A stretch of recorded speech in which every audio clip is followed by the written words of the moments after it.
there's amazing work going on internationally because ultimately this is a global issue. Windsor fell silent. The palace gates stood still, reporters hushed, and a single phrase echoed across the United Kingdom: "The King has left Windsor."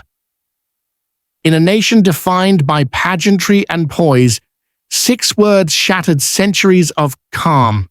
King Charles III, the monarch who promised stability, has stepped back from all royal duties effective immediately. There was no warning. No farewell, only a statement so brief it chilled the air. His Majesty will not be performing any further public duties for the foreseeable future. Outside the gates, people wept. Some held flags, others simply stared into the grey October sky. Inside the palace, Princess Catherine's tears fell quietly as Prince William stood beside her, his face pale, his posture frozen between duty and heartbreak. And somewhere beyond those ancient walls, the king himself vanished into the mist.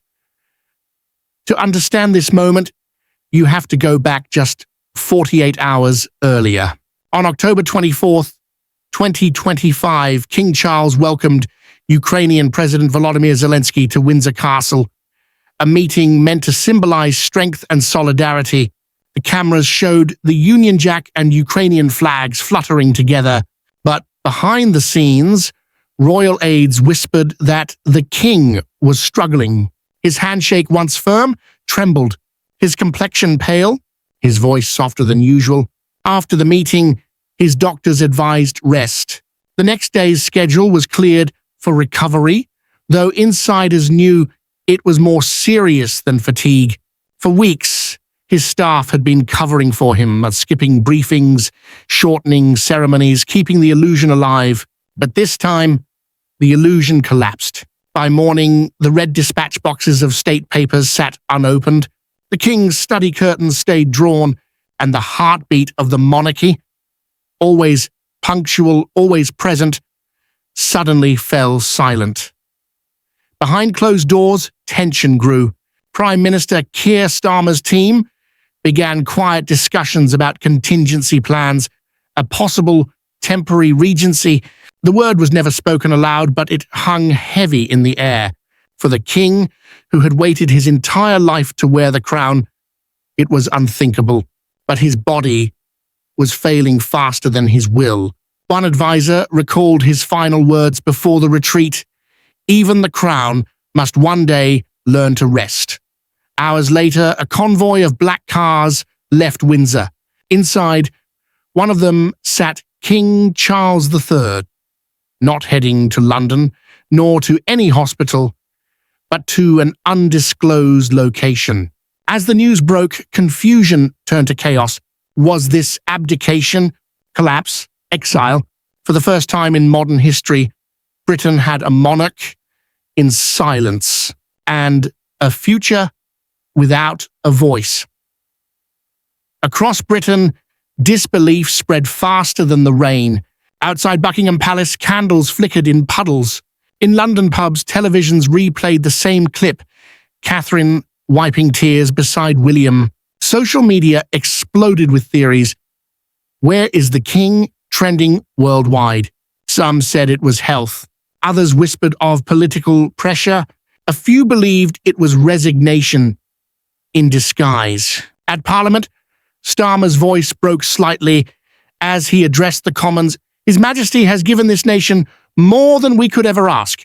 We stand united with him in strength and gratitude." Meanwhile, the Daily Mail screamed, "End of an era," while the Guardian urged restraint. For every voice of empathy, another cried betrayal.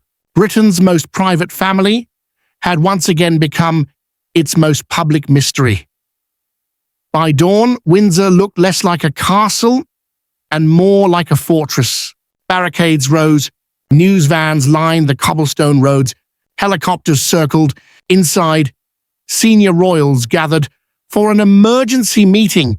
Princess Anne insisted on transparency. The longer this silence lasts, the worse the damage will be.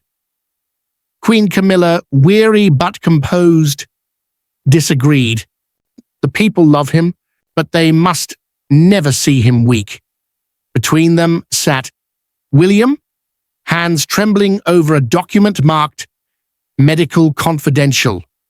In it, the truth. The king's condition had worsened. Now, the question wasn't just about health. It was about legacy. If Charles stepped down, would Britain accept another transition so soon after the Queen's passing? The monarchy stood on the edge of history, and the edge was crumbling. At exactly 1 p.m., the castle doors opened. Prince William stepped into the courtyard, rain streaking down his face. Reporters fell silent as he spoke. "My father, His Majesty, King Charles III has made the difficult decision to step back from all public duties for an indefinite period of recovery. His doctors have advised rest and continued treatment." He paused. His voice cracked slightly on the next words. "My father's service to this country has been a lifelong act of devotion. That duty will continue through all of us. 90 seconds. That's all it took to shift the monarchy's future." As William turned away, the crowd erupted with shouted question, but he didn't answer. He simply walked back through the gates, and Britain understood the torch had quietly passed. For 70 years, Britain had watched its monarchs stand tall, but maybe for the first time, strength meant something different. Charles wasn't surrendering. He was showing humanity, a king choosing rest over ruin, a father allowing his son to lead. In a world obsessed with power, this was a rare act of grace. Across social media, a comment went viral. For decades, we watched a queen hold on. Maybe this king is teaching us how to let go. It struck a chord deeper than politics or royalty. It spoke to everyone who's ever carried more than they could bear and finally set it down. By nightfall, tributes poured in. Prime Minister Starmer called the decision an act of courage. President Biden praised Charles as a monarch of conscience. Even former critics softened. Outside Buckingham Palace, flowers filled the gates. At Windsor, Queen Camilla sat beside her husband's bed, whispering, "He did it beautifully."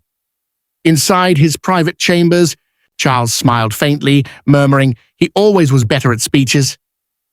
Meanwhile, William convened a new meeting with the Privy Council, his first as acting sovereign in all but name. Britain had not lost its king.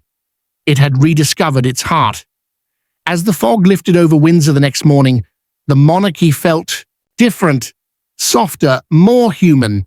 The newspapers didn't just report why they reflected. "The crown learns to breathe," wrote the Times.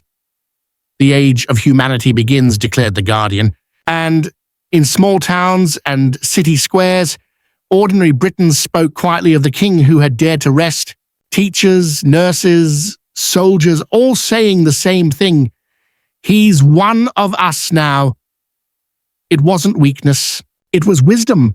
And in that fragile honesty, the monarchy found a strange kind of rebirth. And so tonight, Britain stands between past and future. A monarch who chose silence, a prince who found his voice, and a nation that for once sees its royalty not as marble, but as mortal. So what do you think? Was King Charles's decision an act of courage, or a signal that the monarchy must change forever? Tell us your thoughts below, and let us know where you're watching from: London, Toronto, Sydney, or somewhere far from Windsor. Because in the end, this story isn't just about a king. It's about all of us learning when to hold on and when to let go.